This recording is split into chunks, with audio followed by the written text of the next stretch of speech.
chín căn in con chín nun con dìm ta cả ya anu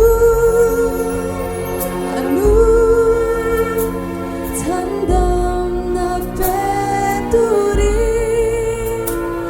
en tin nghe ca siat min sop mo anu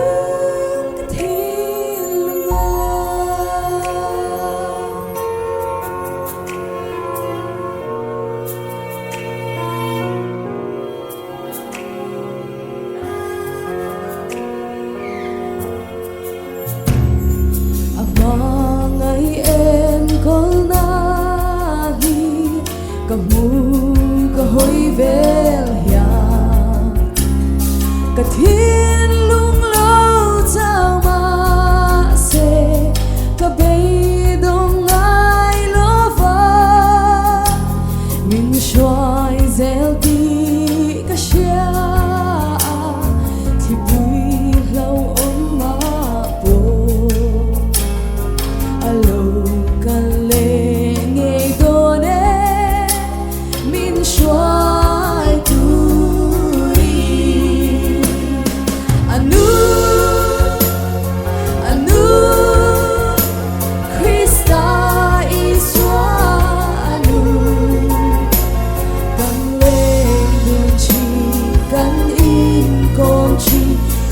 con dìm ta cả ya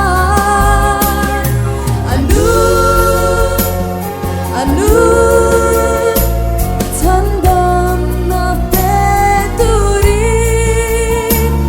en tin nghe ca siat min zot mo anu kathin lunga